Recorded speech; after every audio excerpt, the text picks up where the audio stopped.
Grabe, grabe, alam mo, Tio, emeritus ka talaga sa Devil Squad, to be honest. Hindi, maldito talaga ako. Sinabi naman na namin sa inyo, di ba? Kaya nga, grabe si Tio. Maldito talaga ako. Kaya Hindi ko hindi ako kaya hindi ako sumasali sa mga away-away na yan because maldito talaga ako. Tapos, wala talaga, hindi ko nga nire-respeto si H.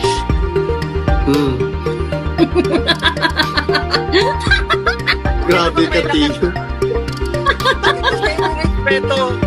Ano bang role niya sa politics? Diba? Yan yung point ko. At hindi rin kasi ako nagpa-bow down sa mga people. Ang lang, wala lang, okay lang sa akin. I have my own life to live kasi. So I don't want I don't need to parang bow down to people just because I want my life to be happy or I want my life to be fulfilling, mga ganyan-ganyan. Hindi eh. Ang point ko lang dito is, I can hate whoever I want. If I don't like the person, kahit sino pa yan siya, wala akong pakialam.